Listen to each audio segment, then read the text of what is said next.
Hey everyone, good morning. Welcome back to my new mini vlog. So आज हम सवेरे सवेरे से ही व्लॉगिंग में लग गए थे क्योंकि चस्का चढ़ गया है। दुकान पे आने के बाद सबसे पहले काम करा इधर से उधर माल की शिफ्टिंग।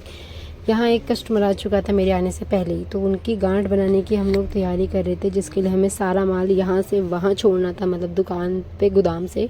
और उनको रखने के लिए सारा टाँट वाट सब चाहिए होता है वो पैकिंग के लिए। ये सब भी हम लोग ढूंढ करके निकाल रहे थे ताकि कि हम उनकी गांठ पैक कर सकें। गांठ बनाने के लिए ये सारी चीज़ों की बहुत सख्त ज़रूरत पड़ती है, जिसकी तैयारी में हम लोग लग चुके थे, क्योंकि इसमें भी 1 से 1.5 घंटा कहाँ जाता है पता ही नहीं चलता है। फिर इस सब के बाद मैं चली गई थी अपने बालों का रोना रोने, जहाँ पर मेरे बाल इतने ज़्यादा ड्राई हो रहे हैं। लेकिन मेरे बालों की एक खासियत है कि वो बहुत प्यारे घुंघराले होते हैं, इसलिए मुझे मेरे बाल बहुत ज़्यादा पसंद है। हालांकि ये हमेशा से नहीं था, मुझे हमेशा से मेरे बाल बिल्कुल पसंद नहीं थे, बट अब मुझे मेरे बाल बहुत ज़्यादा पसंद है।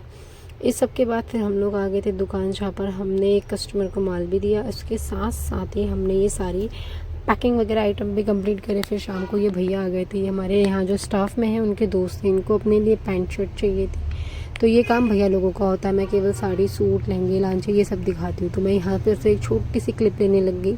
इसके बाद ही मेरी खुशी में भंग डालने के लिए कुछ कस्टमर आ गए, जो कि फिर उनको साड़ियाँ दिखाई। सारी फैल गई थी साड़ी, और ये साड़ी इतनी प्यारी है। इस सब को समेटने में इतना टाइम लग गया था मेरा कि सब ने चाय पी ली थी और मैं ही रह गई थी। फिर मैंने उसके बाद अपनी निकाली चाय, फटाफट से चाय पीने लगी। लेकिन मेरे अंदर बहुत ज़्यादा चुल है कि जब भी मैं कुछ मतलब ऐसे तसल्ली से बैठी तो मेरे हाथ पैर चलते रहते हैं। जैसे कि यहाँ पर मैं सिर्फ चाय पीने बैठी थी, बट इसी के साथ साथ मैं ये सारी चीज़ें सेट करने लगी, और इस सब में मेरी चाय ही ठंडी हो गई, मतलब यही सब करने में रह गई।